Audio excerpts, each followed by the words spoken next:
We are live. Welcome, everybody, to episode 17 of the podcast, How Do You Know That, with Robert Hollis. And we are so glad to have you with us today. Before we get started, if you are watching us on YouTube, please hit the like and share buttons, as well as subscribe button to subscribe to our YouTube channel. And if you are listening to us elsewhere in the podcast universe, also please like and share this with friends and help us spread the word. Also, if you'd like to join our exclusive community, the Inner Circle, you can join us by going to roberthollis.com/join to register. There will be lots of great exclusive content, and you'll be able to participate in our special breakthrough sessions to help you move on to the next level. Today is episode 17 of How Do You Know That? And our topic is it the right time? Now, allow me to introduce our host of today's show. He is an entrepreneurial evangelist renowned for his incredible achievements. He is also known for inspiring countless of individuals around the globe with his unwavering determination and spirit. And he has also helped 67 people as of this date become millionaires. Known as a mentor, GPS to success, and a dear friend, ladies and gentlemen, Robert Hollis.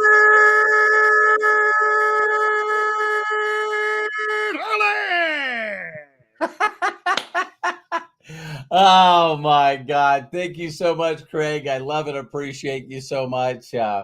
I know this is an awful statement, but I need to go before you do. So I never ever miss this. So I love and appreciate you, Craig. Thank you so much, not only for who you are, but that incredible intro, and you're the best MC ever. So I'm really excited about this subject, and we'll have Matt on here in a second. That's of doing the back. And again, is it the right time? I think that it's funny that not funny. I think it's all serendipitous that today I was doing a Facebook Live, a YouTube Live. Are you kidding me? And it really is all about us saying, this is the right time for us. But if this seems like perfect timing, then why don't we do anything? So what we're going to go back and forth with the visionaries, of course, my son, Matthew Hollis, and Craig Jackman, is, and what we're just going to talk about is, when we thought it was the right time and we did take action, and, how incredible that turns out. And then, all of us have said, I think this is time, and we took action and we learned a lesson. Did you notice how I said that? We just learned a lesson. And that helps us make sure that we're at the right place at the right time the next time we see it. And then, of course, it's easy. Before we jumped on here, I said to Matthew and Craig that this podcast would last forever if we all talked about the times that were right in the world's eye, and even for the company, but we decided not to act.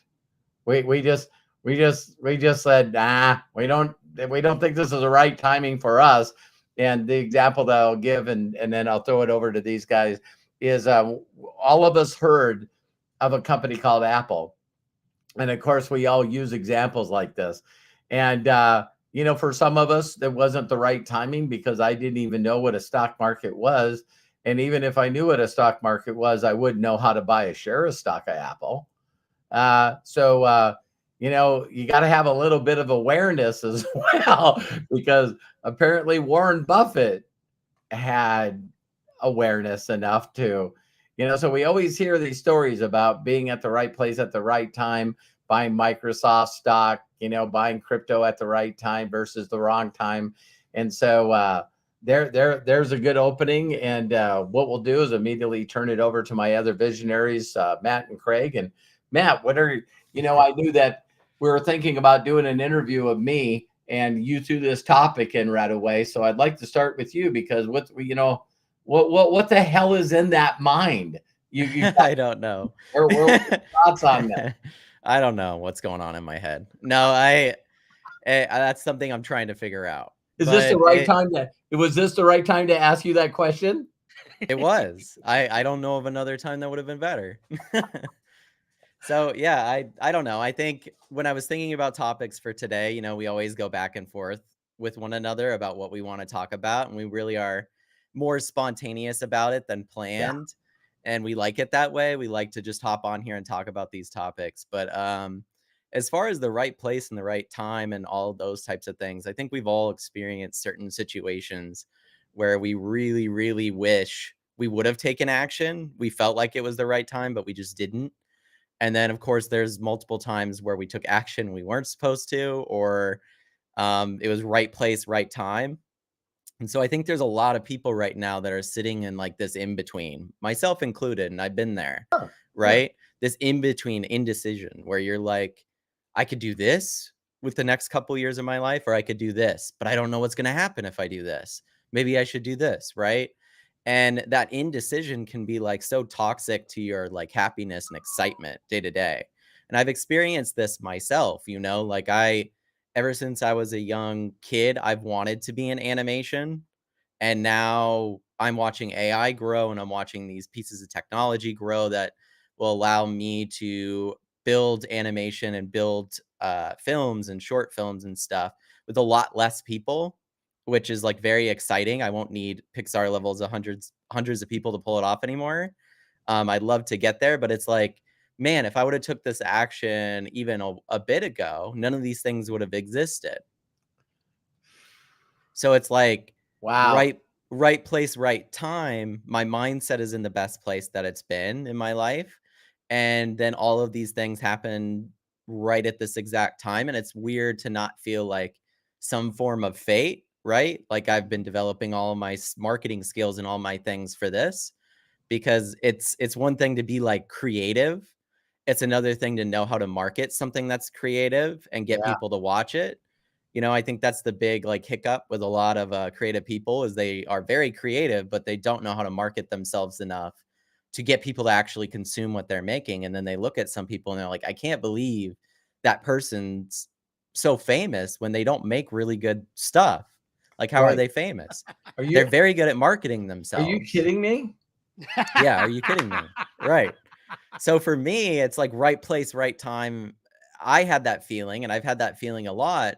But when I come up with a thought nowadays and think about these podcasts, I'm like, I have two wise people here to go, okay, so I'm 31, right place, right time. How many times has that happened to you guys where you've been in that situation and it's either worked out or hasn't worked out? And what have you learned from those things, right? Like, have you learned when the right time to take action is? And I know this is funny because every time I ask you guys, sometimes you're like, listen, it doesn't change. I still don't know. Shoulda, coulda, What woulda. what a great wisdom Right. question to ask. So Craig, I'm go gonna throw it ahead. to you guys. Go Yeah. ahead, Craig. You know, I'm gonna say that it's always the right time and it's never the right time. Okay, yes, I know I'm being, that way about it. I You're just being Craig. Come on, keep Yeah, going. I look at it because I think one of the big phrases that I've learned to embrace is you'll never know unless you try. And to me, that is the right time. Yeah. Is when you try. Or, okay, fine, if you're a Star Wars fan, do or do not. There is no try. So you've got your two selections. Um, to me, you got to get out there and you just got to do it. It may not be the right time for you. Yes, we can all look back like the story that you share, Robert. I can look back on my own personal life and say, should I have done this instead of that?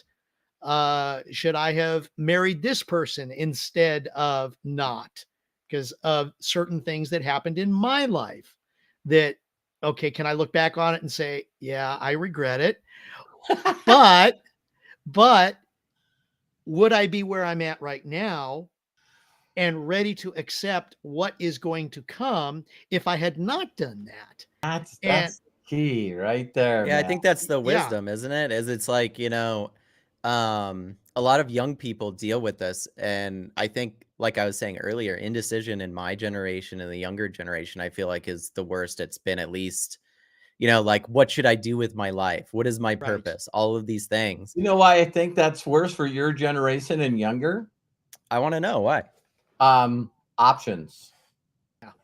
Ooh, You, that's you that's you good. guys live in a world of endless options. And the internet has helped expand that even more.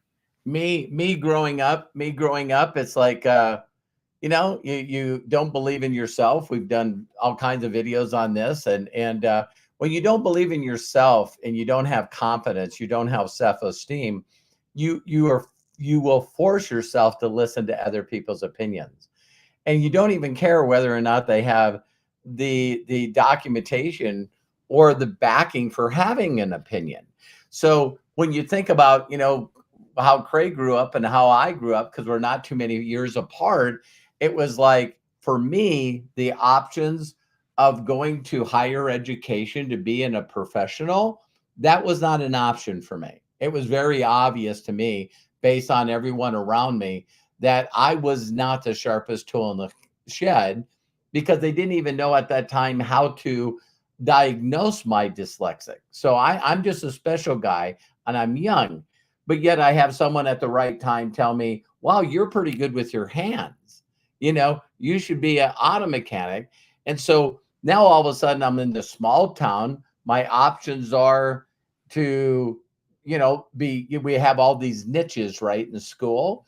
And I was definitely a geek from the dork force, but there was no internet. So when you think about a geek in the 80s, the geek in the 70s and the 80s would be someone that was in engineering, somebody that was an auto mechanic, somebody that was an electrician. You know what I mean? So it really became obvious to me, for my limited amount of options, that I should be a blue collar worker. I should pick something, become an apprentice. And that was going to be my path for 40 plus years, until I retired and got a gold watch and I lived my golden years. Because, Craig, that was the options that we had That's exactly in right. high school. You sit down with a career counselor in school, and it's always sad to have a career counselor look at your, Craig, hang on a second. And for me personally, opening up and going, well, to have a career counselor go, well, this is very limited for this guy. Where don't you have to write? Where don't you have to learn, read? I got to find out something for this guy to do. So I just believe why it's compounded indecision for people today. So we talked about younger generations like yours, Matt, and younger. Right. But guess what, Matt? Craig and I grew up, and now everyone's seeing the internet, and it's like, who do I follow? Who do I follow? Whose opinion? Yeah, you guys had like Walter Cronkite. You guys grew up with like a bunch of Hugh 3 Downs. TV channels, maybe a couple of independent TV stations. But you knew that they were like in the right place. You know what I mean? Like, I Exactly. think the internet, obviously, like what you were touching on, Dad, is really hitting a point Well, of like, to who do I actually listen know to? that you could trust the news, and it Yes. was the news. Yeah, it was Not fair opinionated. and balanced. Yeah, Period. you had people like Walter Cronkite that went, we sad to say that John F. K. is dead. And he would say behind that, and we don't know exactly what happened. Had no problem in saying, we do not know. Are you telling me that they didn't go into hypotheticals for the next couple of Very days correct. and figure out which person from what country did this? And all the different Would you have angles that and bringing in the conversation with that? experts. Do you have that conversation with your 3 fellow auto mechanics? You hear about it on the news, and then you go to work the next day. Well, what do you think about the assassination? It's like the water cooler, right? Mhm. It's It's like, kinda I don't know interesting anything. because I don't know anything either. If you Yeah. have two deals, I don't know, or I don't care. Yeah, And no, it it's didn't like matter what the news source was either. If they didn't know, they didn't know. Any of Right. the networks, And the minute that that one network found out, there was a attribution too, that, okay, they found this, or they literally stipulate, and there are some newscasts today that do that, but that's because at that time, news was not a money-making operation. Yeah. It's not a profit center No, for it's the who networks. can get the story out the quickest. Exactly. That's the way it is now. So that's Oh, where you so right get your timing, Fox right News, your timing today. OANs and Yeah, stuff. so right timing today, not getting off tangent with talking about the news, our opinions, but the right timing today is just who can get it up there the fastest. And who could get the clip. speculate about it happening now? It's And entertainment. The news is entertainment. It's yeah, no longer it's no Everything longer is. news. Right. Everything is. No, what we're doing right now. But yeah. that's normally, where the people are fighting for eyeballs and ears and things, and I think, like, it's very common and easy now to find a news source that aligns exactly with the way that you think and Ah, feel, and I Uh-huh. think that echo chamber ends up being, detrimental. I saw somebody earlier say something, and they were like, not in chat here, but just on the internet in general, and they were like, "Why wouldn't you try your best to just be, like, happy in your life every day?" And this was a young person that was saying this. They're like 16, right? And you had all these older, wiser people responding, and they're all going, if you're constantly living a life of happiness, then you'll never learn or grow in the ways that you're supposed to from the sadness or the bad elements of life. They're there for a reason, and you don't see that without distance and wisdom. right. That you're trying your best to live a happy life with your blinders on, when the reality is that there's moments in life that happen that tell you, no, I should be over here, right place, right time. No, my focus should be over here. Maybe you worked a lot and the relationships in your life have suffered. And the people in your life Mhm. are like, hey, I don't want to be your friend anymore because we don't really have a friendship anymore. That's a wake up call for you to go, I could either keep going to the direction that I'm going and I'll lose my friends, or I could divert and I could listen and go, man, this is an element of my life that's lacking and I would really want. So I'm going to develop that. Right. Right. And I've experienced that in my own life, times where I've been very, very, like, work oriented and let, like, my friendships go by the wayside, not realizing how important they were to the other elements of my personality, right? That these people facilitate a part of my personality that work can't, right? The not to say that work can't be fun, but it's But that's different. how you learn. Right. Exactly. That's how you learn. So when Craig brought up marriage, I wrote down here, God, when I try to think of some of the biggest things that happened in my life, it's like not only when is the right time to get married, my second marriage was the right time. Yeah. No doubt. Didn't know that because it was the wrong time the first time I got married. And you But if have I would that still in your head, that Yeah, is the this going to trauma of happen that. again? the thing I know about my first marriage is it was the right time because I learned the lessons that I wouldn't make that commitment to another person until I was 100% willing to commit my life to somebody else for the long term. That's a really beautiful way of looking at it, I Yeah. would say. It Yeah. is, because that's what I was kind of touching on with the 16-year-old going, like, why wouldn't I just try my best to make every day a happy day?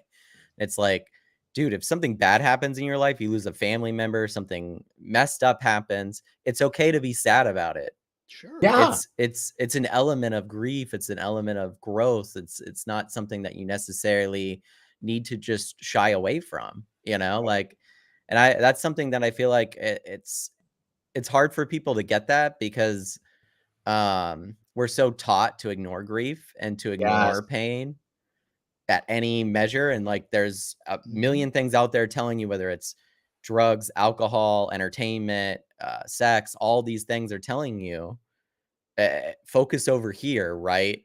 Yeah. You won't have to think about this pain aspect of life. Right. You can avoid it, but there's this domino effect that happens when you do that.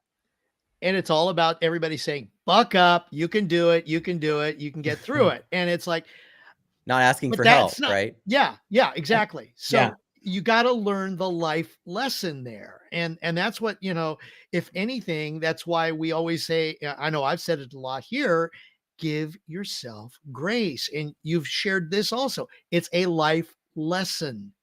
You are where you are now because of everything that's happened to you. You cannot go back to it. I mean, yes, you can imagine what it would be like to go back and just change, not step on that cockroach that you stepped on 30 years ago. And it's like, okay, if I let that cockroach live, wait a minute, what's going on? You don't know. Yeah. Yeah, it's the butterfly effect, like we've talked Or about. the, It's or the like butterfly. your Yeah. life could be completely different. There's certain situations in my own life where one of the most obvious ones for me is there was a moment in time where my dad was running unlimited profits and he Mhm. hired Bill Ebert, and I thought I was like, you need to fire this guy. Like, I could do better. We could find somebody. You pay him too much. You should fire this guy. Turns out he's the father of the woman I'm now married to. And if he would have fired him, I would have never met Hannah, my wife of almost 10 years. I So love that's one of those domino effect things of if my Right. dad would have listened to me and he would have got rid of And Bill, did I would you have never ask met the Hannah. question? Is it the right time at that time? I didn't think about it, you know what I mean? I was Well, just thinking emotionally, and I was thinking like, okay, I felt like my dad was getting like taken advantage of, right? And Right. I'm like, I need to, even though I wasn't giving up my own services, I'm just like, hey, I just want to be someone on the sidelines that tells you need to do something, right? I was one of those people at the time. That's changed, of course, but I think it is one of those right place, right time moments where I'm glad that the circumstances happened in a different way than I wanted. And I think that that's, is it the right time type of thing. I love what you said, Craig, because like there's a certain level of just you'll never really know if Mhm. it is. And I think the acceptance of that is okay. On the other hand, I want to kind of spin the conversation a little bit. And I'm glad that when I met Hannah that I took the decision to go all in with our relationship. You know yeah. what I mean? Because if I was passive like a lot of people in my generation are, I don't know if it would have worked out the same way that it did. I mean, you never really know, but it's one of I those know. things that I'm glad. I definitely know. Because where Hannah was mentally, um, for a lot of reasons, she constantly could not think about being where she was anymore.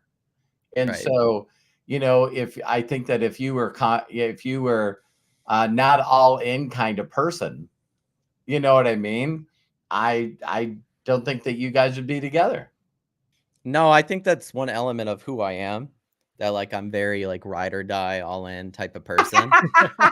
Me and Well, Craig got that in common. yeah, But one of the things one of the things I love bringing up when we talk about subjects like this is you know, that interview that I heard one time with Richard Branson. He's a billionaire behind the Virgin brand, and one of the things that there was something that happened where he was at an airport. A reporter, of course, recognized him, so he walked up to him and he said, "Can I ask you a question?" He said, "Sure." He said, "If you could pin it down to one word of what is the ultimate for success and happiness and everything in the world."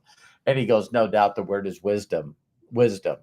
And Mhm. and for those of you that are, biblical scholars or religious scholars in different world, it's funny that when the story was asked apparently by God asking King Solomon, if he could have anything in the world, what would it be?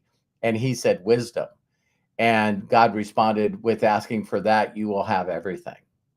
And so they're Mhm. pretty powerful. So, so Richard Brendan said wisdom. Then he asked if he could do a follow-up question. So the reporter goes, "Where's wisdom come from?" And he said, "From making a lot of fucking mistakes." Yes. yes. Yeah. It is like, so there we are. When is the timing right? And all of a sudden you sit there and look at it because when I met Terry, one of the things she told me when we first started dating is I just said, what are your goals? I had been working a little more on personal development. She didn't know anything about it. And so she said to me, I want to be married. I want to dedicate my life to creating and building a family. I said, okay, then what? No, that's it. So I was thinking, if I marry this girl, she's going to be dedicated to the first thing that she wants is children. And anybody that knew Terry knows that. So if I'm going to make a commitment to her, then the first thing that we're going to do next is when's the right time to have a child. Mhm. And the only reason I bring that up is because, me and Terry right now have giggles because, Matthew and Hannah are constantly saying, no, that's not for us to, hey, we were thinking about it again. And and I know when's the right time to get a pet. I know that's not the same as No, of course not. having a child, but it's like, I really truly believe that majority of people, again, because of what other people think, they're so focused on people pleasing and what would other people think that they're not making the right decisions for them.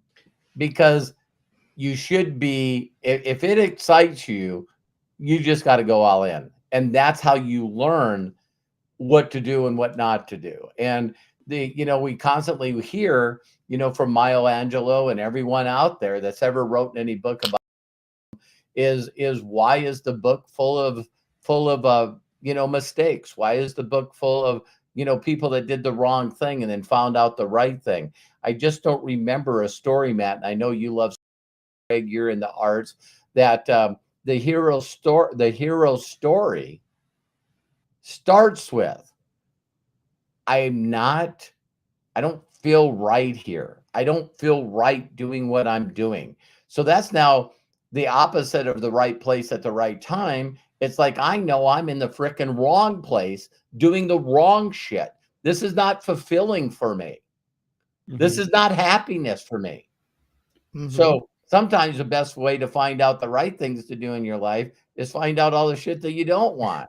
You know what I Yeah. mean? And so now that you don't want those, people won't do at the right timing because they're thinking about what other people are freaking thinking. They're thinking about, well, what are people going to say and what are they going to do? It's like, Yeah. what if the right timing was right for everything? And when you made that decision to do that, now you learn more things on your do not want list. Yeah.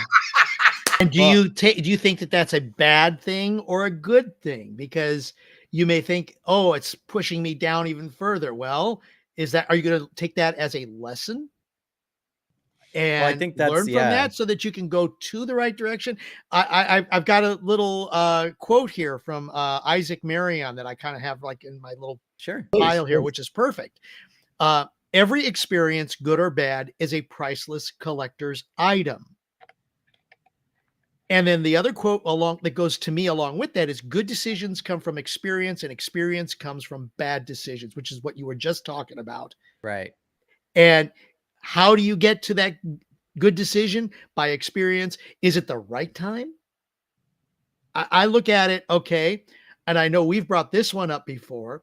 Okay, I'm going to look at it from just the overall perspective. When James Cameron came out with the movie Avatar, he was 10 years ahead of his time. What would it have looked like back then before Avatar came out? And I think that was like 2013, 2014. 2009. Oh, it was 2009. Okay, Isn't I'm that sorry. So can you insane? imagine fine. Can you imagine in 1999 what that film would have looked like as opposed to when it finally came out? The other example, and we're going to use another theatrical kind of thing. For those of us that are Star Trek fans, when original Star Trek came out, they used so many different things that were just like everyday kitchen appliances to make noises, to, Some it's Foley like, sounds. Yeah, the weird sounds. They actually had somebody who was where the door slid open. They had two guys. If it was a door that split in half, open left or right, they had two guys on the other sides of the door. When they got within a certain distance, they just pulled it open.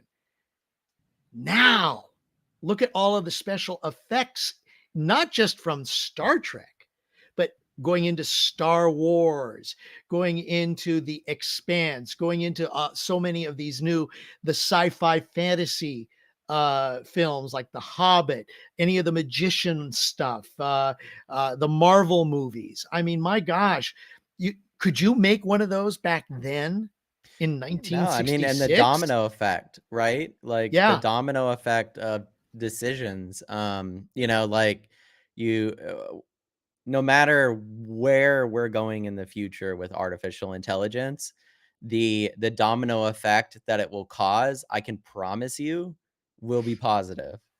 Even Yeah. though there may be a lot of growth in between those things, I think for me myself, I think that this is like one of the biggest it's the biggest opportunity of my lifetime Yeah. so far, yeah, you know? And I think what's so interesting about everything that you just shared, Craig, is a lot of James Cameron's talked about that.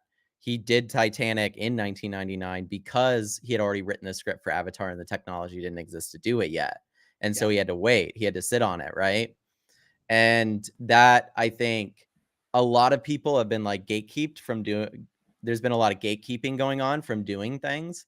And I think that that's going to disappear as less people are needed and as the executives, the non-creatives that are at the top that like make all the money but like have nothing to do with the creative decisions other than the bad ones normally. Mm-hmm. Uh those people now won't have anyone to kind of feed off of in the same way because you'll just be able to go out and make something like a fight scene in Avatar or like a fight scene in a Marvel movie, and you can do that with AI on your computer. You don't need 200 people, you don't need a set, you don't need actors, you don't need all of these things in the same way. I'm not going to say you don't need them because I think all that stuff would make educated wisdom is better. Like you Right. know, Yeah. me acting as a character is different than an actual actor acting as a character. Probably better to get a real actor. Similar with Avatar, I right? don't And So know so if is if I may just real quick, Robert. please, So please. that's going to ask the question of the topic: is it the right time? Right. right.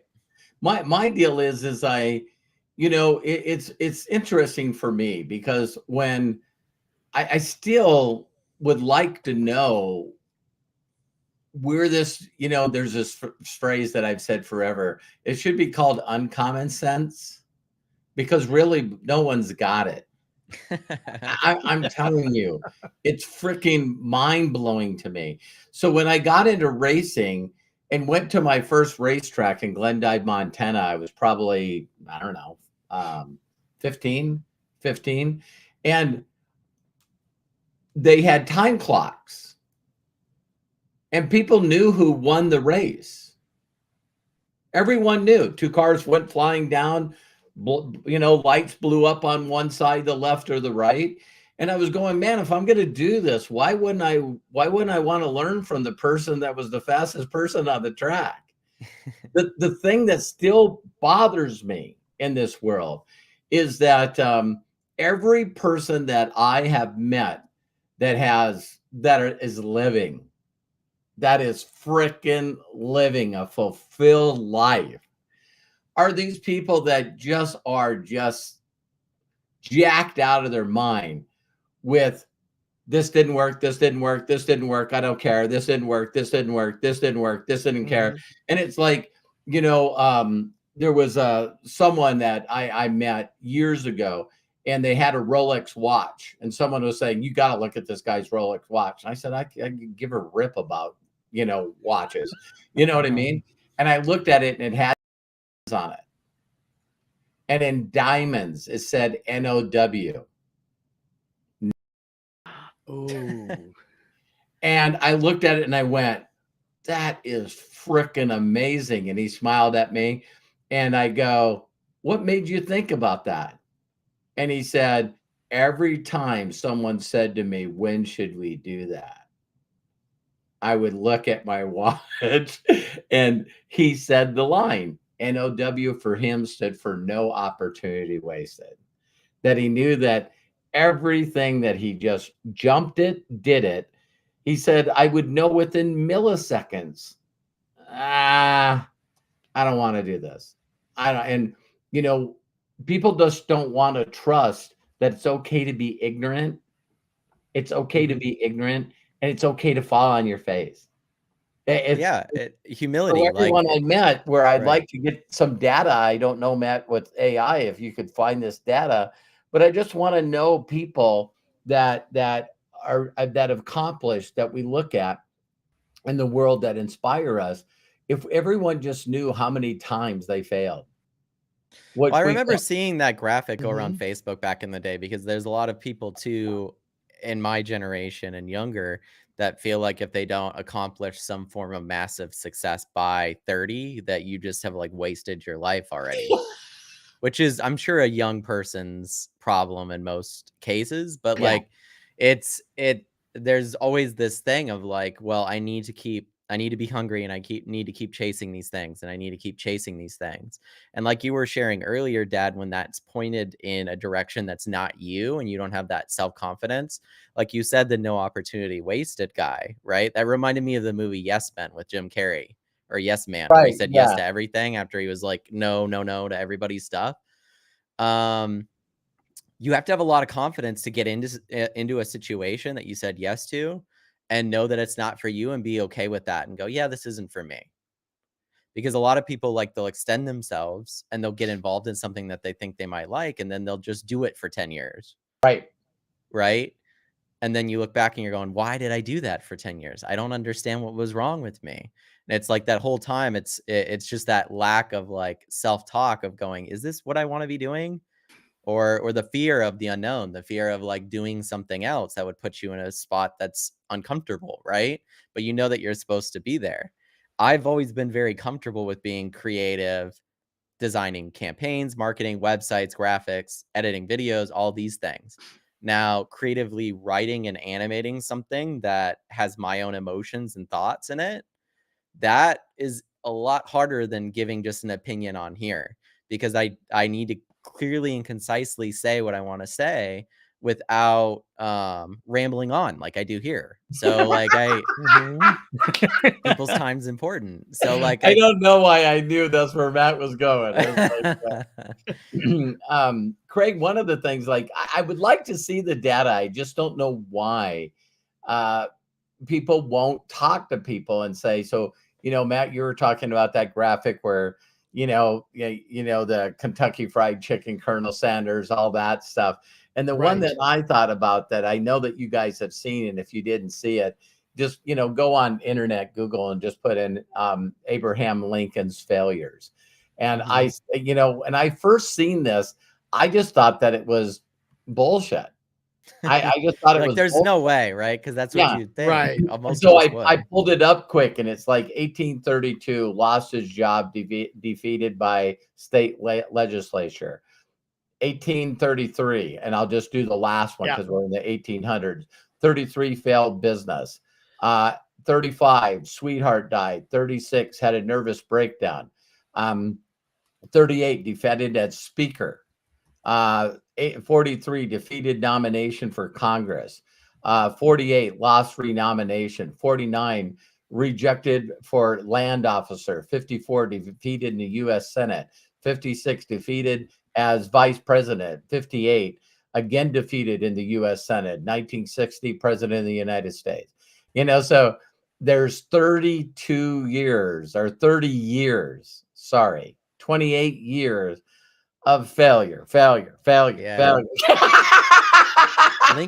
Lincoln is a really great example too because Lincoln was a writer, and so a lot of that stuff, a lot of his experience through life, he didn't have as many problems talking about, whether Mhm. he was suffering from depression or he was suffering from certain things at that time. And I think what's so interesting about Abraham Lincoln is you like look at his life, like you were just saying, and the level of perseverance. Like how many times could he have just given up on running Mhm. for office, even though his heart was in the right place and he was the one that helped change things. He was the right person at the right time to do it. And if he would have been at it earlier, maybe he wouldn't have been in the right place at the right time to do what he did, Yeah, you know? how do we know that we would not have had the Civil War at that time and a president to get us through the Civil War? Right. The chart that you're talking about, Robert, I posted it in the chat here on Cool. YouTube, and it's an interesting little chart because it shows the year, and I think this is the one that you're talking about. It shows the year in one column, then it shows failures or setbacks in column 2, and then in column 3, successes. Yeah. And you Mhm. see everything in there. Some of the years he had failure only. Some of the notable years he had both successes and failures. And Right. then in other years he had successes. And It's this whole concept of one thing leads to another brings up again. I'm very careful because on how do you know that? If you guys always notice that on this podcast, I'm really good at doing my best, and I even ask, the universe, the higher power, to interrupt me, because it's like, how do we know that? How do we know that? So we've heard this common theory about, where Thomas Edison was asked, so you failed at creating the light bulb 10,000 times. I don't know if this is a freaking story or if it's a nursery rhyme or whatever the hell it is. But the response was, I've never failed. Every way that it didn't work led me to the hypothesis, a scientific guess on how it's going to work. Now I tried that and that and that, and then you know what? That didn't work. And then, but wait a minute. So I'll take this part out and I'll just put these and these together. And me and Matt were talking yesterday. I went off on his mother about I never thought about that. It would be neat for us to put a podcast together on this. How do you know that? But just be bold enough to say, you know, what is the creator? Where, God, and just go off on it, that we should plan one of it and have all our perspective and people jumping in the chat going, I don't believe in this, I don't believe in this, and I don't believe in this. Because my whole thing is, we could talk about any subject and really none of us really fucking know. No Yeah. one wants to admit that all their theories, all their hypotheses, all their, perceptions and stuff was given to them by somebody else. You don't want to admit that there's very few people on this planet that have what I call original thought, where the thought didn't come. And believe it or not, Wallace Wattles wrote some other book, is The Science of Being Great. And how much confidence do you have to have? Because he uses Abraham Lincoln's story. And it's like, so you decide that you're going to tell a group of people that something's wrong and they need to stop it. Well, who did this before him? Nobody. Where does he get to read a book about it? What kind of history can I go back to lean off the wisdom and the mistakes of other people that did it at the right time or did it at the wrong time? It doesn't exist. See, the only way to greatness is not only the service to many, but it's willing to just risk it and believe that this is the right time, and you learn from that. You learn from that. No, yeah. I mean, Yeah. imagine being in a position where you're like, you're making decisions that haven't been done before, and you know that those decisions probably will cost you your life too. Like And did. you're in a situation, right, that you're like actually genuinely trying to make change happen, like MLK or like Abraham Lincoln, and it costs your life for that, Yeah. And I think even more so, right place, right time. You have to believe in yourself and go, if it ain't me, it's nobody else. And whatever it takes, if it takes all of me, the change will happen. And that was their belief. I think that both of them obviously were like very incredible people. So Yeah. So figuring out the right time. Wow, Oh Craig. gosh. What if we talked, you and I both been divorced, so that Matt doesn't have to go down that column. Let's hope But, not. Yeah, Yes. yeah, but please no. in talking about, It wouldn't be my decision. yeah, in talking about the 5 areas of life, there's things that I've done, on the physical level.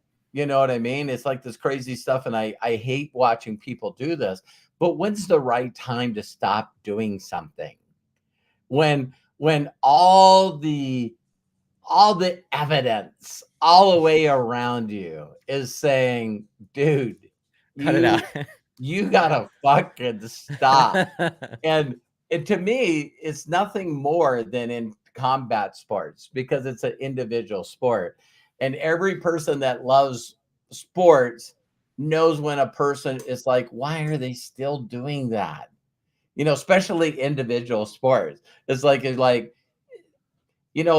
has he lost 3 fights in a row and got knocked out all 3 times? Yeah. And every time you watch him fight, you just go, please stop. Can someone, Terry's Throw deal in the right towel. now. Yeah, believe it or not, Terry's deal right now, and I don't mean to be offensive, but she's like, isn't there anyone who gives a shit that's around Britney Spears right now? Yeah. It's almost like watching, Michael Jackson do the shit that he did. You watch people and you just go like, doesn't anyone give a shit? I When can't am I imagine in her position. It's like you were raised in and you've seen this with a lot of young people that become young celebrities and stuff, but they were Yeah. just constantly raised around people that weren't good, and there's really no barometer in their life for somebody Mm-mm. that's like genuinely cares about them. So Yeah. it's like, how easy is it to fall for another person that fakes caring about you, that takes advantage of you when that's all you've had your entire life? That's all you It's know. like you don't even know what it's like. And I feel really bad for her, like, I Yeah. think I remember growing up listening to her music. So Yeah. And it's like, so when's the right time to say, I need to throw in the towel. I need to go in a different direction, because it's not only not picking the right time at the right place, you know what I mean? But when's the right time to do this? But when should you turn the chapter? turn the When should you, page. Yeah. yeah, turn the page, and when do you start a new chapter of your life and go, listen, because all of us know the whole concept of like, God, why is that person still in that relationship? It's got to be the most toxic relationship I've ever seen. Mhm. And you're just like going, it's like the fish in the water, isn't it? It's like, We just had one of those Yes. situations where there was this couple that we had hung out with a couple of times, and you could just tell that she wanted to be engaged, right? And you could tell that he didn't want to be, and that he was on the fence. And then you hear that they have gotten engaged, and you're in your mind going like, I don't know if that's really, but right place, right time. I'm not in the relationship. I don't know. So I think it's like you really have to just like feel things out, like you guys are saying, right? yeah, Like it's I don't see Yeah. and for people that because don't and for people that don't understand the right time, when is it the right time? When is it the wrong time? So then we'll just label this. We'll just call this luck. Mhm. Yeah. You know, uh, uh, uh, if it wasn't for bad luck, I'd have no luck at all. Ooh, despair and agony on me. Hey, Craig, come on. I that was my perfect transition into Craig right there. No, it's yeah, you don't know. And it's you want to like, okay, people will there's the one character in the Batman Two-Face where he Mhm. flips the coin, and depending on the side of the coin will determine his decision. And apparently at that moment that is the right time to Wow. do that thing. Wow. So are you going to use heads or tails concept, or are you going to just say, all right, you know what, this sounds good, let me do it? And that's, to me, is what is kind of the right time. And in a sense, it's like whether it's good or bad, really. Yeah. I mean, okay, Robert, yours and my experience with the previous company with Gano Life. I mean, was it the right time for you to get out versus the right time for me to stay until the very end? You felt at that time that was the right decision. Right. Okay. So you moved on. Was it the right decision for me to make to follow you at that time? No. Right. Okay. And so as much as it pained me, I had to live with that decision. Did I learn from that experience that maybe the next time I have the opportunity, the right time comes along to take it? Yes, I will. Yeah. And it's a lesson. And we don't know, you don't know when the exact right time is. Although I have been listening to Abraham Hicks a little bit. And Cool. what she says uh, is that the right time is when you feel it is the right time. I mean, a lot Right. of times that's it. Now, whether it is the correct decision for you or not, Trust your intuition. thank you. Yeah. Trust your feelings. Don't listen to outside sources. Just trust your feelings. And again, I don't know who you think around you of any significance whatsoever is keeping score on you. This Except is yourself. really bizarre. No, This it's like it's like Yeah. the saying, like, the only person that should be able to tell you, "I told you so," is you. Yeah. You Yeah. shouldn't let other people tell you that because they're not the deciders of your life. So it's Right. like, when it is too much or too little. You have to ask yourself that. What is Right. that voice inside you saying? And especially when you have so many people that are naysaying to what that little voice inside of you is saying after Right. you've gone through all of the experiences, after you've measured, will this affect me only? Will this affect others? Am I doing the right thing? Is what I'm doing hurting others? Right. And those are the balances that you have to take and to Yeah. measure in order to say, okay, I am going to do the right thing for me at the right time, right now. And don't put so much emphasis on that it was right or wrong. Who Exactly. gives a shit? It, I was just thinking we made a big deal out of Abraham Lincoln, but some of the I see people's mouths drop when I tell them that I've been with 19 companies. And I was Mhm. thinking, damn it. I don't know how many columns was in that, Craig. You know what I mean? But it's like, okay, so I joined a network marketing company. Picking the right person to follow is another one, right? So I joined Mhm. NSA. I kept telling people that I was 27, but I finally it kept telling me it was wrong, and I must have been 25, when I got in, right? So then, here's NSA, I get in for a couple of weeks. I'm listening to the wrong. Then all of a sudden, bingo, I find Bill Gould. I go to the top of that company. Then all of a sudden, he starts his own company, which is Equinox. And I'm only in this company for 9 months. So, okay. So, what's next? You know what I mean? Well, people think I go from here to Equinox International to ACN. No, no, no, no, no. No, no, no. There was a bunch of because of what I did, there was a lot of people that wanted me to be a master distributor. There was a lot of people that wanted to give me ownership in that company. So, you know, uh uh Basics 2000. I know you guys have never heard of that. That's one of the failures, right? They weren't really thinking about the longevity if they Y just did Yeah. 2000, so Yeah, and then I go from there to a company called New Life in Atlanta. I built a group so fast, so quick, they asked me a question. "Robert, we made a lot of money. Do you think we should give them the product they paid for or pay commissions?" And I'm going, what are you talking about? Well, we can't afford to do both. So that, you know, that didn't last. And then I get in a company called Quorum International, and two guys got in an argument with the owner of the company, sued him and won. So the guy just filed bankruptcy on the company and went back to Hong Kong. And it's like, you know, there's got to be your life where you're going like, wait a minute, maybe I'm getting the signs that this is not for me. That maybe this doesn't is not for me.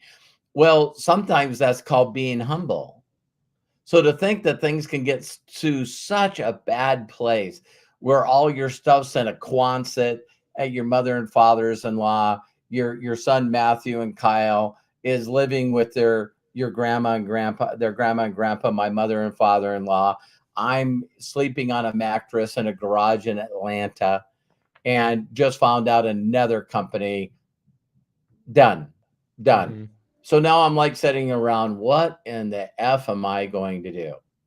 And then, you know, Mike Kupas calls me up because my wife got a hold of him and said, hey, listen, we're doing an event in Atlanta. Why don't you come down and just be our special guest? And so that was 1995. So wait a minute, if I left Equinox in 93, I mean the end of 92, and I don't start ACN till 95, why don't I talk about those years? Because those are the failure years on Lincoln's spreadsheet. Mhm.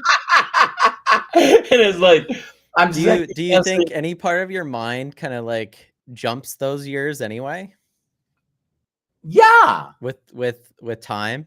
Because, like, of course, everyone will always tell you, like, time heals all wounds or yeah, most wounds, Yes. yeah. and, Learn I've something. experienced a little bit of that myself, but Well, I'll tell you really quickly. What I did, Matt, is because, you know, your ego gets sort of out there, right? So everybody's telling me how great I am, and I don't know anything else but to agree with them. I'm in my early 30s, right, Matt? You know what that's all about. exactly.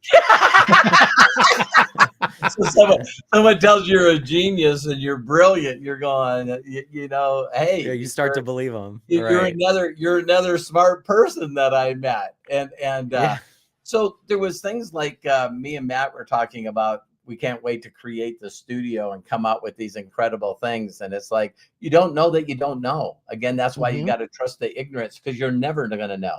You're never going to know. So I never ever thought when someone said, oh my God, why don't you be the master distributor of our company? Or why don't I give you 30%, 33 and a third, and you can blow this company up? See, there's not thoughts of me like, you know, throwing the seed on the ground so the birds can eat them. I never ever thought to say, you know, can you show me some financial statements of how you're going to financially take care of the growth that I bring to your company?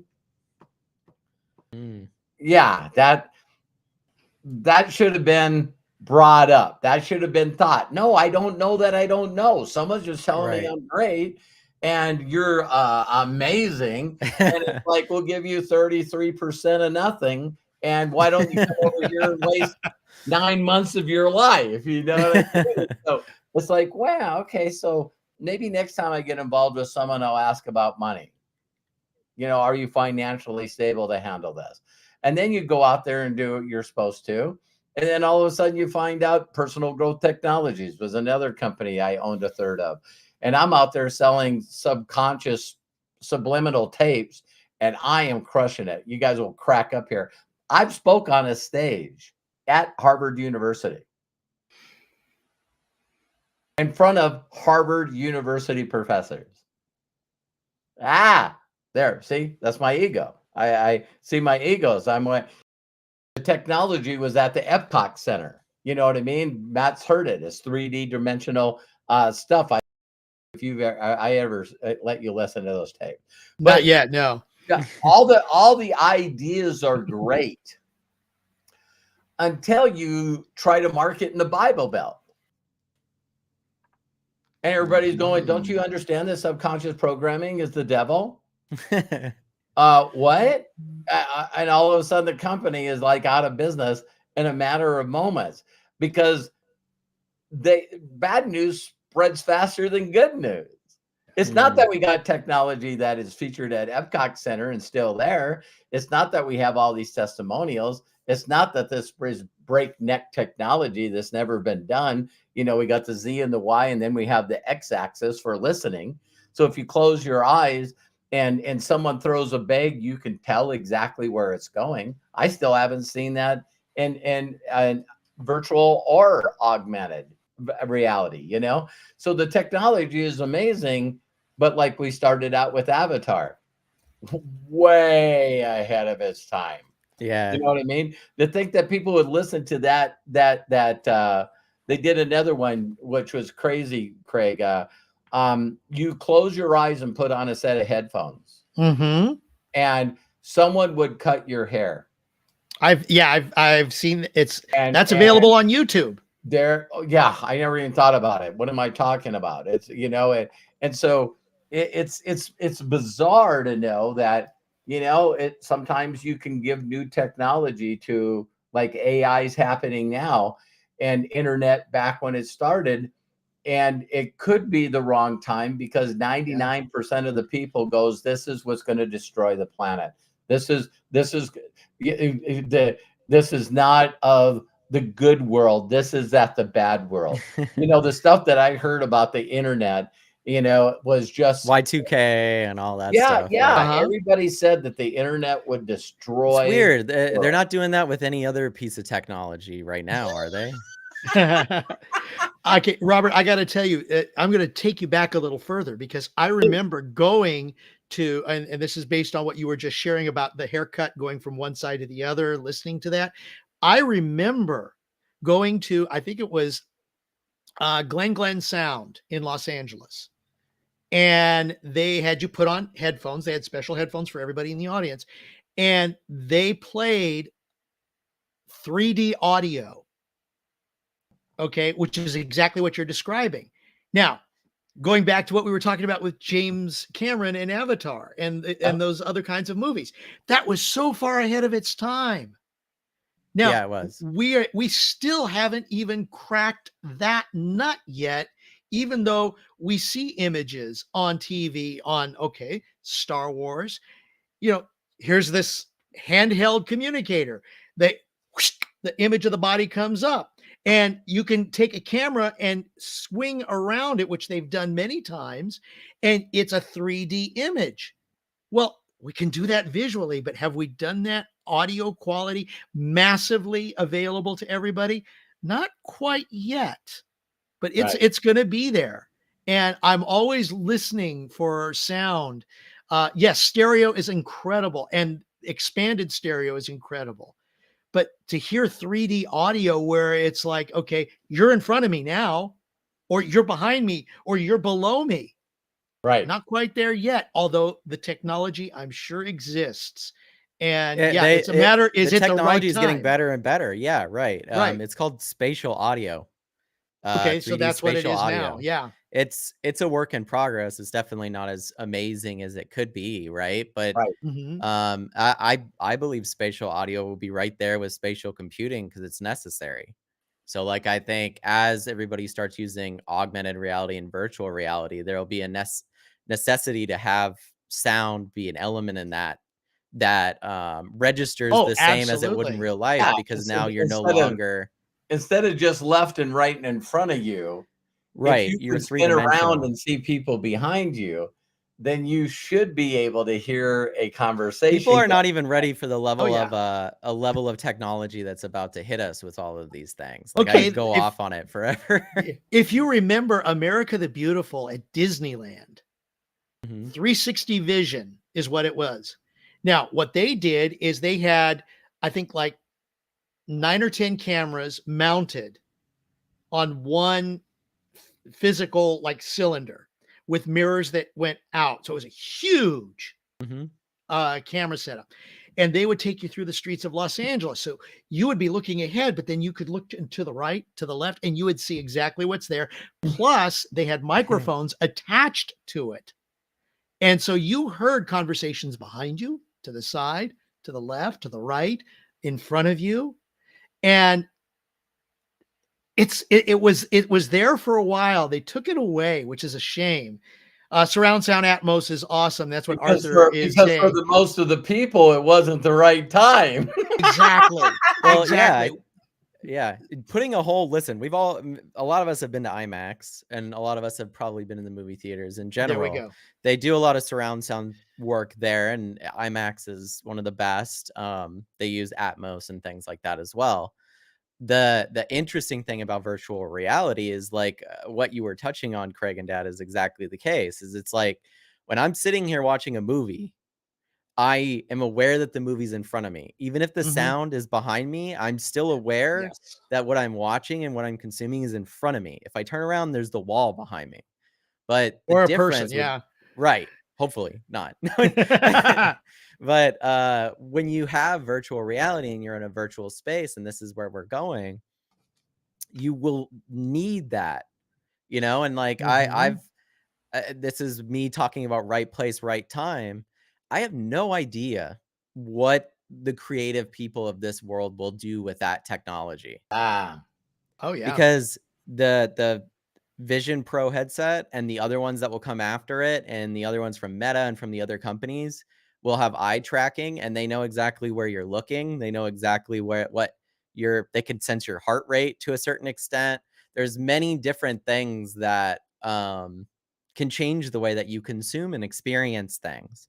And that spatial audio, maybe it comes from that direction for most people, but because of AI technology, it knows that you're more scared. Say you're watching a horror thing of something behind you, and it's aware of that because your heart rate is not as high as it should be, and you keep looking back. It's like, okay, I Right. need to put things behind him then because that's where he's scared the most. And you get all these experiences. I love going to horror movies or doing those types of things with people, and it's getting into that time of the year. But it's like I there's so many horror movies that I've watched or things that I've experienced that just don't scare me because like I'm just one of those people. I'm like, get the Ouija board out. We'll try it, right? Right. Show me that this is real. And to think that we're on the cusp of like this very unique experience to every individual, and you're seeing that more and more with entertainment. yeah. I can't imagine what that's going to be in the future. Sensory, So, Okay, sensory overload, big time, man. and we haven't even yeah. talked about which they're out there, the bodysuit. Oh So yeah. when somebody pokes you, you feel them. When What? somebody oh yeah, there are What? body there There's a couple out there's there. a I'm Yeah. not there's a ready couple for of them this.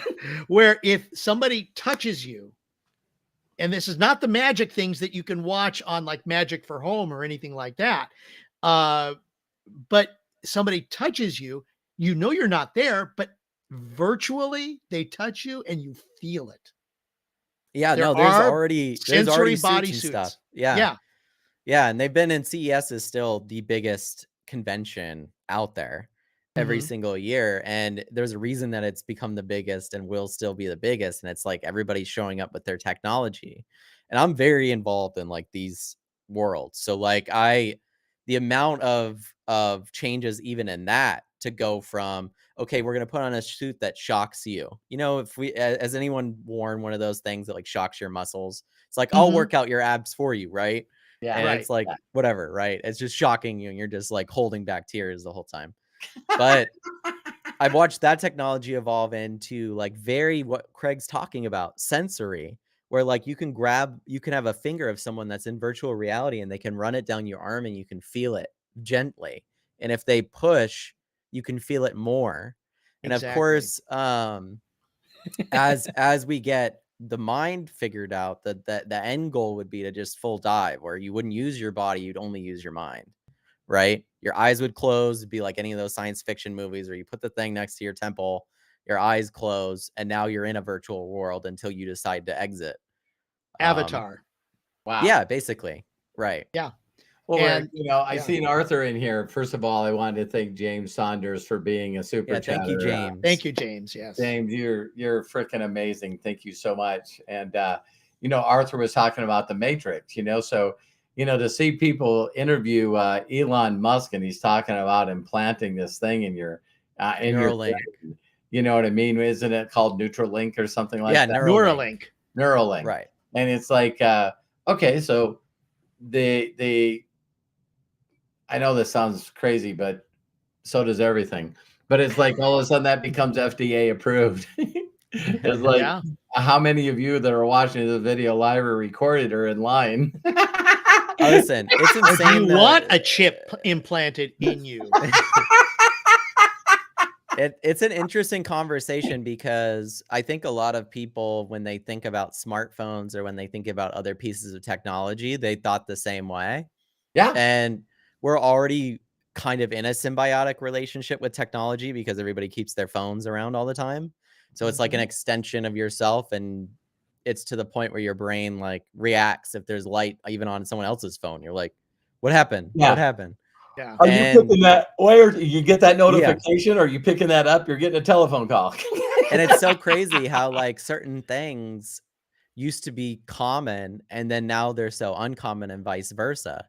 I'll have my window open sometimes and there's an older woman that lives next to us and she's got a landline. So if my windows are open and her windows are open, I hear ring ring and I'm like, I have not heard that in so long. You know what I mean? Because everyone silences their phones. You remember back when everyone used ringtones too? That was Yeah. crazy. Yeah. Now everyone silences their phones mostly, and Ringtones. it just Right. kind of like happened, like gradually. And I Matt, do think you it'll be the remember same my with Neuralink Matt, stuff. do you remember my ringtone? Oh yeah. Well, you had your ring back tone when you whenever I would call him, it'd be like, "Don't worry, be happy," Bob Marley. Even if I'm pissed, I'm calling him and I'm like, "Dad, what did you just?" I'm like, "Okay." I can tell right now that he knows Wrong I'm mad and timing. Wrong timing. he's leaving me to listen to this song longer. That's Oh my God, what a great podcast. That time yeah, I went just so noticed fast. it's already been an hour and 15 minutes almost. So Oh, I so don't know so what is it else the we could right add. time or what? I don't know I what else think we could so. add to this. Yeah, I think so. But I love the idea of doing a topic on some of those bigger things too, because I think we've kicked the can around a little bit on like decision making, but I think one of the Mhm. largest things that people don't talk about, and I'd love to talk about, is like systems at which we make those decisions that Yeah. we like live in and choose to live in, whether they're good for us or not, and whether that's a religion, whether that's a political party, whether that's an idea, Oh my right? gosh, Programming, yes. I'm programming, seeing a programming. massive amount of young people that are like pro communism. I'm like, whoa, where's that coming from? Right. But it's an interesting idea. And me and Hannah were talking about it because it's like, well, for them, they've never lived under good capitalism. No. It's always been shitty for them. So they're Yeah. like, hey, let's do Grow up. socialism or How do you grow communism up in North instead. Korea? How do you grow up in North Korea and then know about other ways of doing things? You know what I Yeah, mean? right. It's like I do have something to share with you guys as a exciting news. I believe it's exciting news. Please. But the podcast, I confirmed it right before we jumped on here. But for podcasts for next week, I'm going to have Henley on. Oh, Oh, that's nice. So, me and him were going back because, I thought what a perfect time. I look at everything as being like that. right place, right And if time. it doesn't end up being the right time, who cares? But we were talking about people not making the right decision at the right time, right? Mhm. Yeah, if I said to people, it's like this is what I said to him, and I know Matt, you're going to help me announce it correctly. But a lot of people don't know who dichromonoma is. Am I saying it right? Um, Um, let me go back here. So it's Ron, where are you? Ron, where are you? There you are. you said it Okay, to me and so Craig. yeah, so hang on. You guys give me a second because this is worth it. Okay. No problem. Okay. I said to him if he knew who this was, because you'll see. So I put, do you know who Encata del Gormo is? So it's And N apostrophe Kata space DEL space GORMO. Nakata del Gormo Yeah. or Encata del Gormo. Gormo, right. Are you guys Googling it? Who is I it? am a force sensitive male You The talking Jedi about Star Master. Wars? He's Yoda's mentor. Okay. Oh. So we see all the stuff with Yoda, but this is the dude that trained, or the thing that trained Yeah, what's so funny is Yoda. have you guys ever like watched certain people that have made these big universes talk about them?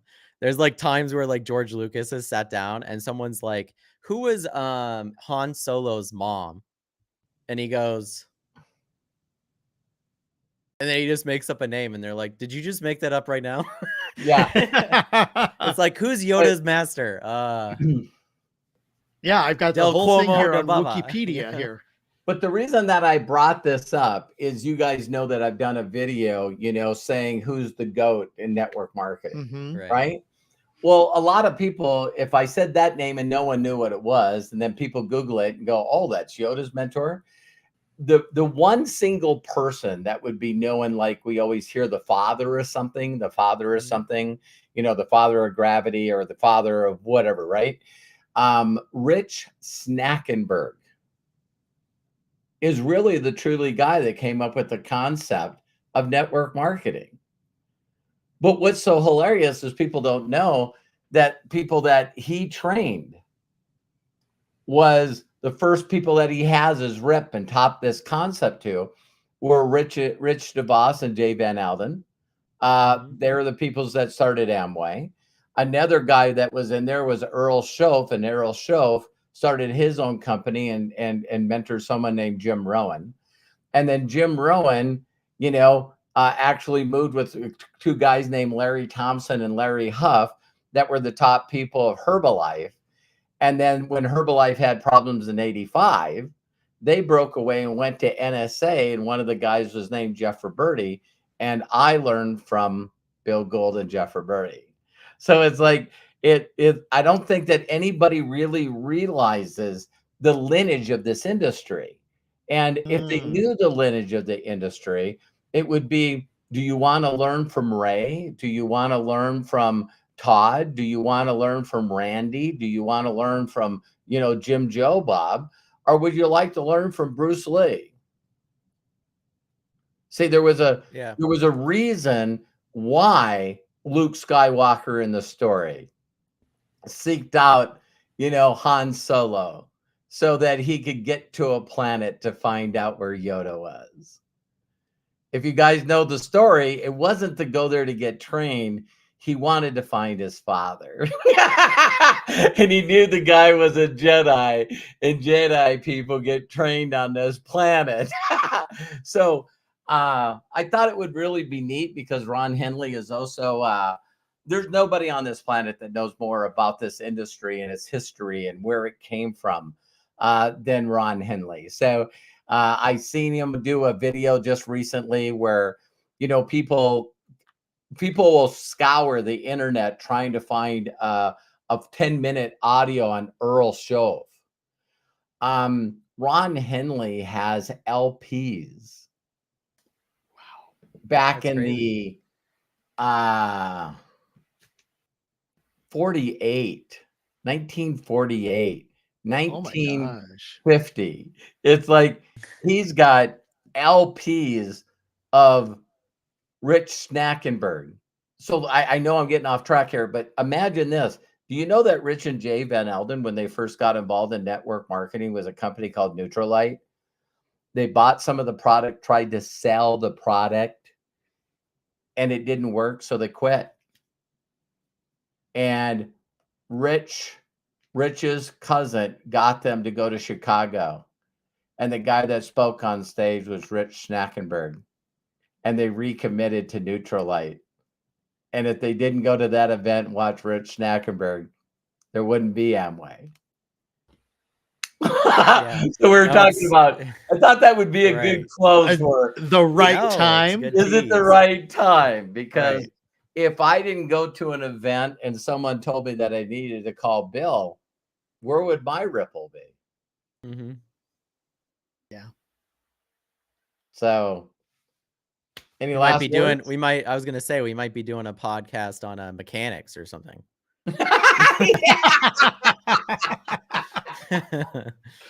Well, when we're talking, is it the right time? I'd rather continue to find as many avenues and try as many things as I can to Mm, see what works. When Matt and I paid millions of dollars to learn from the best marketers, there's a thing called test marketing. And test marketing is you got something that works, so you change it a little bit and see if that works. And then you change it a lot to see if that works. And then you go back to what's working. And it's the people that like A/B testing. consistently, yeah, it's these people that are consistently testing. And you got to be really honest about your results when you're testing, to not fall in love with your ego, and that Right. you got it figured out. You got to leave your emotions Mhm. at the door when you're Yeah, starting to. I I know think what that I'm that's doing. Well, how many right. how many people have you helped change their lives? Well, nobody, It's but I yeah, think it's this kind is of crazy because I was watching Wolf of Wall Street last night, and you know that scene with Matthew McConaughey and DiCaprio where he's talking to him about all the Wall Street stuff. He's like, every single day it drives you crazy. You just look at decimals all day and it will drive you nuts. And I was like thinking back to when I was doing like marketing and Facebook ads and looking at all these analytics all day. And I'm just like, it did drive me nuts. Like you're just like looking, but I didn't know at the time to separate my emotions from what I Oh was yeah. doing. That Mhm. what I was doing was an iterative process, like we were sharing, and you guys have shared through this podcast. And if I would have known that being younger, I was like 24 or 25 at the time, Well, I would have helped me a lot. So we not only talk about other people's opinions, but we never talk about this either.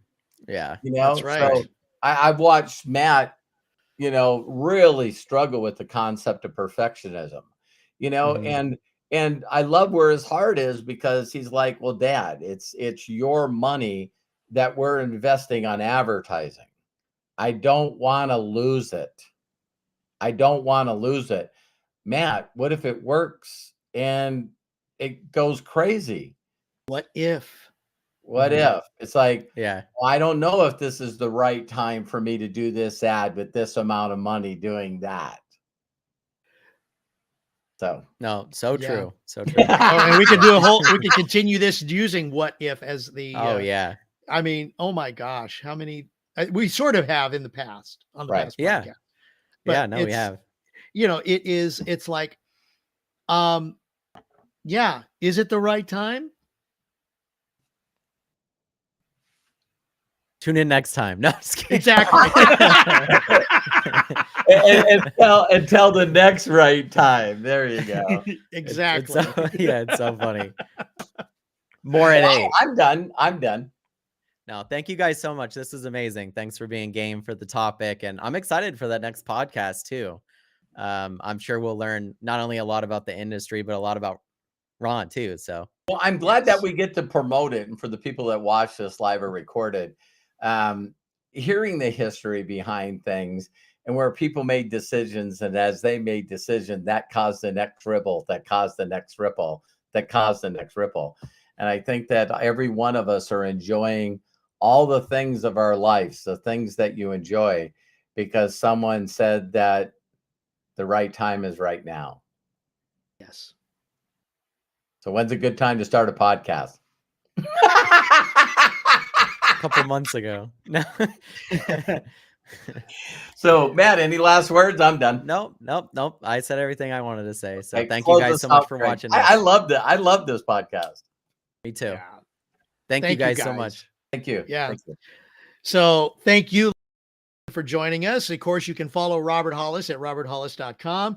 Also follow Robert on YouTube at roberthollis.com/YouTube, on Instagram at instagram.com/official Robert Hollis, on TikTok at tiktok.com/at real Robert Hollis.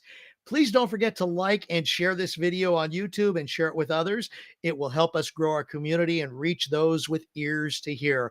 Our schedule that we have with Robert Hollis is every day at noon, Sunday through Fridays, going live, noon Pacific, 3 p.m. Eastern. Then on Saturday, same time, noon Pacific, 3 Eastern, Ask Me Anything, where you get to ask a question of a certified millionaire, meaning Robert Hollis, and what his path has been, what his experiences were, what he feels right now, kind of like what we're doing right now. How do you know that? Ask Robert Hollis. That's Saturdays at noon Pacific. And then, of course, we have our podcast right here that you're watching every Wednesdays at 1 p.m. Pacific. And if you join the Inner Circle, every Thursday, 3 p.m. Pacific, 6 p.m. Eastern, we have our breakthrough sessions that are exclusive to the Inner Circle. So you need to go to roberthollis.com/join, click on that button and join us, and you'll be part of the Inner Circle. We go in depth on a lot of things that we normally don't do during the Going Lives or Ask Me Anythings or right here on the podcast. So please join us and be a part of that. Thank you, and shout out to our executive producer and visionary, Matthew Hollis. Matthew, bless you. Thank you so much for being here, our foundation, our rock, as we develop all of these different programs, these ideas, and help share them to the world. Of course, Robert, oh my gosh, without you, again, this would, it would just be, It'd be, how do you know that? It would be a how do you know that? Exactly. Without the Robert and is it the Hollis right time? Right. So thank you so much for your guidance, your wisdom, and for being here. And ladies and gentlemen, thank you for joining us here on How Do You Know That? And we look forward to seeing you next week. This is Craig Jackman. Please be good to yourself. Be cash. Thank you, everybody.